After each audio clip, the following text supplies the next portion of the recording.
Juga adalah dengan menggunakan HP ya. Dengan menggunakan HP ya kita memegang salat sambil kita megang mushaf ya, bisa kita begini oke saja, atau kita begini insyaallah enggak ada masalah. Kita sambil begini kita memegang mushaf ketika kita ingin ruku maka tinggal kita masukkan di kantong baru kemudian kita ruku dan salat seperti biasa. Nanti kalau kita ingin lanjutkan tinggal kita pegang kembali kemudian kita baca mushaf, terserah mau setengah juz, 1 juz sepuas kita, dan ini gerakan yang ringan juga dengan memegang mushaf. Yang perlu saya ingatkan, adapun makmum ya, zikir dengan menggunakan tasbih.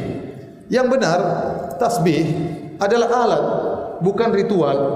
Meskipun sebagian ulama berpendapat tasbih adalah bid'ah, contohnya Al-Albani rahimahullahu taala, tetapi ulama yang lain membolehkan, seperti Fauzan dan yang lainnya membolehkan. Dan ini pendapat yang lebih kuat bahwasanya boleh, karena tasbih tersebut hanyalah sebagai alat, bukan ritual ya.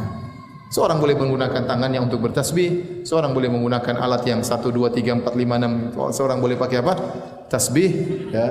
Ini hanya sekedar alat. Tetapi yang lebih afdal bertasbih dengan apa? Dengan jari. Kata Nabi SAW, fa innahunna mustantaqatun yaumal qiyamah. Sungguhnya jari-jari ini akan dibuat berbicara oleh Allah pada hari kiamat, menjadi saksi bahwasanya kita bertasbih. Dan kalau orang bawaannya selalu pakai tasbih, kalau enggak bawa tasbih dia enggak berzikir ya. Tapi kalau orang bawaannya bawa jari dia tinggal gini-gini aja. Terus kalaupun berzikir dengan tasbih, maka ingat itu sebagai alat, bukan sebagai ritual. Kalau dianggap sebagai ritual maka terjerumus dalam bid'ah. Contoh, merasa kalau dengan tasbih lebih afdal. Apalagi sebagian orang tasbihnya diinapkan di kuburan wali fulan. Ini kejadian. Ada yang menitip, Kak, bayar sekian untuk diinapkan di kuburan wali fulan sehingga tasbihnya menjadi apa?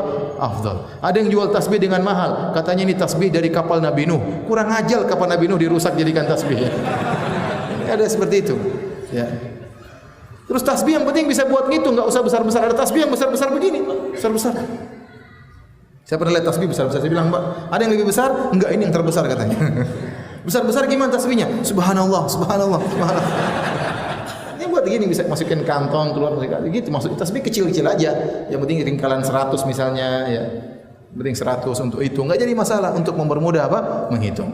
Jadi ingat kalau pakai tasbih jangan riya. Jangan apa? Riya, dan jangan niru-niru para biksu Buddha ya. Kemudian pakai di apa? Di kalung, enggak. Jadi tasbih itu hanya sekedar alat.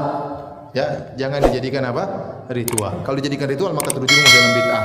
Tapi hanya sebagai alat hitung maka enggak jadi masalah. Juga adalah dengan menggunakan HP ya.